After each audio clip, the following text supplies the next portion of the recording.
Thursday morning குட்டி vlog தான் பார்க்க போகிறோம். கேஸ் இன்னுமே டெலிவரி பண்ணல. இண்டக்ஷன் ஸ்டவ் மட்டும்தான் இருக்குது.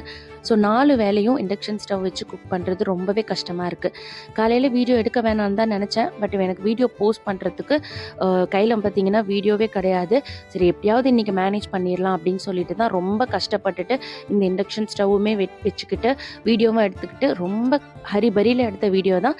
பட் வீடியோவும் நல்லா வந்தது, குக்கிங்குமே நல்லா வந்ததுன்னு சொல்லலாம். காலையில் பார்த்தீங்கன்னா ஒரு 6:30 போலலாம் வந்து ஒர்க்கை வந்து ஸ்டார்ட் பண்ணிட்டேன். எழுந்ததுமே அரிசி ஊற வைக்கல. ஸோ டேரெக்டாக வந்து குக்கரில் அரிசியை கழிஞ்சு சாதம் வச்சு எடுத்து வச்சுட்டேன். ஸோ அடுத்தடுத்து கரெக்டாக பார்த்தீங்கன்னா பர்னரை வந்து ஃப்ரீ பண்ணாமல் பிஸியாகவே வச்சுருந்ததுனால கரெக்டாக ஒரு 6:30க்கு ஸ்டார்ட் பண்ணி பார்த்தீங்கன்னா ஒரு 7:50க்குலாம் ஒர்க் எல்லாமே முடிஞ்சது. லெமன் ரைஸ் செஞ்சுட்டு உருளைக்கிழங்கு பொடி மாஸ், அதுக்கப்புறம் இஞ்சி பச்சை மிளகாய் சின்ன வெங்காயம் இதெல்லாம் தாளித்து தயிர் சாதம் வச்சுட்டு சிம்பிளாக பார்த்துட்டிங்க அப்படின்னா பிரெட் சாண்ட்விச் வச்சு இன்றைக்கான டே வந்து முடிச்சிட்டேன். பட் கஷ்டம்தான். பட் நம்ம வந்து பிளான் பண்ணி பண்ணோம்னா வந்துட்டு சூப்பராக பண்ணி முடிச்சிடலாம். அந்த மாதிரி தான் இன்றைக்கான டே போச்சு. எனக்கும் வீடியோ எடுத்து சாட்டிஸ்ஃபைங்காக இருந்தது. குக்கிங்குமே பார்த்தீங்கன்னா சூப்பராக வந்திருந்தது. கேஸ் காலியான டைமில் நீங்கள் எந்த மாதிரியான ரெசிபிஸ் வந்து சூஸ் பண்ணுவீங்க, எந்த மாதிரி மேனேஜ் பண்ணுவீங்கிறத எனக்கு கமெண்ட்ஸில் ஷேர் பண்ணிக்கோங்க. தேங்க்ஸ் ஃபார் வாட்சிங்.